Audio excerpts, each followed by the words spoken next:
Hello दोस्तों, जैसा कि आप लोग देख सकते हो मेरे हाथ में एक बैटरी है। मैं इसको थोड़ा टेस्ट करके देखूंगा। तो चलिए दोस्तों, देखते हैं कि क्या होता है। दोस्तों, पहले मैं इस बैटरी में डीसी मोटर लगा कर देखूंगा कि ये चलता है या नहीं चलता। दोस्तों, ये चलने लगा है और अब इसको थोड़ा टेस्ट करेंगे। मैं इसके अंदर एक छोटी सी सुई को घुसा दूंगा।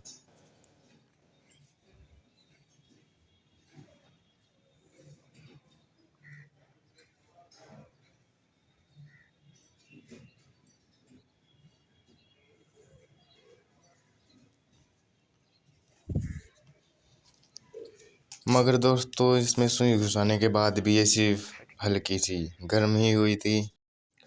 तो चलिए दोस्तों, उसको अगले तरीके से हीट करके देखते हैं।